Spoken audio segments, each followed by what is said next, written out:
Hi, welcome back to Real Reviews. This is Cody Williams, and we're here to talk about the movie 28 Years Later. This new horror flick is the long-awaited third chapter to the 28 Days Later trilogy that everyone, including myself, has been looking forward to for quite some time now. As a massive fan of zombie cinema, I really enjoyed what these movies did for the horror genre, as it brought back the dead in a whole new way.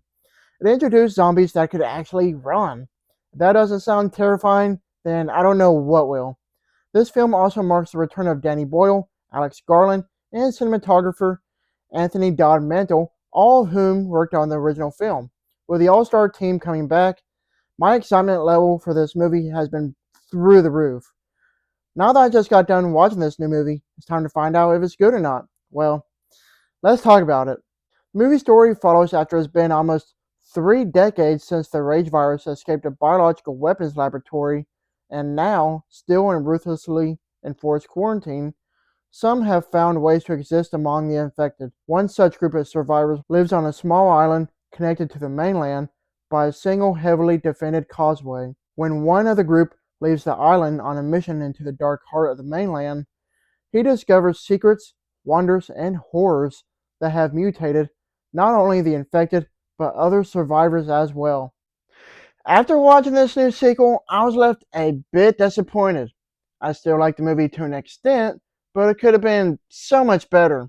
There are some stylistic choices that I did not like, and of course I'll elaborate more on those later. Right now, I do want to discuss the actual good things the movie has going for it, whether it be the gnarly zombie carnage, the neat looking cinematography, some really cool sound design, and also how some great acting as well. I will say that I did enjoy the many scenes with the infected. There's a lot of gore to go around, and it's just pure bloody fun. Some scenes are very much anxiety inducing and will keep you on the edge of your seat. If you're expecting some good zombie action, you're definitely in for a treat.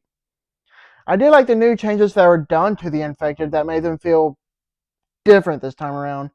It's hard to describe without going into spoilers, but I like the creative decisions that they went with for the infected. Visually speaking, this sequel matches the same cohesion of the raw and grainy style as the previous films that I really liked. Oddly enough, the sequel was filmed on an iPhone with some unique rig setups that made for some interesting shots. To say that this is a good looking movie is quite the understatement.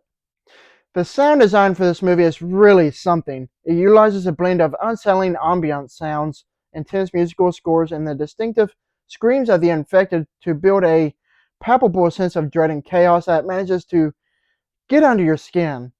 As far as the talent in front of the camera goes, the acting from everyone in this movie was magnificent.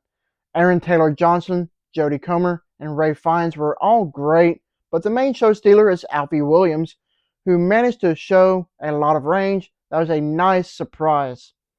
When it comes to the movie itself, I know it's more of a setup piece for the next couple of upcoming planned sequels, but it didn't have to leave more questions than answers. The movie leaves you high and dry on quite a few things that you really wanted to know more about. Throughout the movie, more in particularly the first act, there are some weird editing choices that are very jarring. There's this weird bullet time effect that feels so out of place among quite a few other things as well. The whole movie just doesn't feel as polished as it should be. What's really weird is that this sequel feels like two different movies mashed together.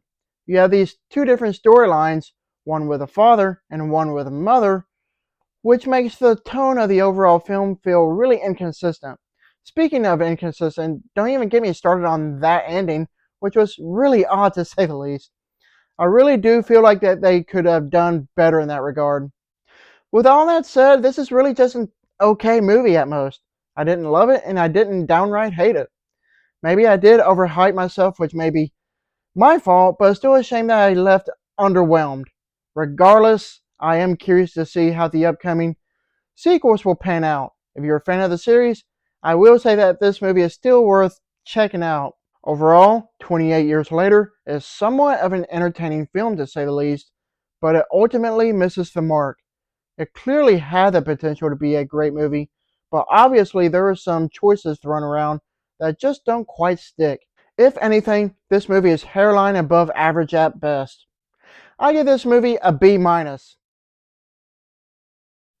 Thank you for watching, and don't forget to like and subscribe to my channel. Keep up my real reviews.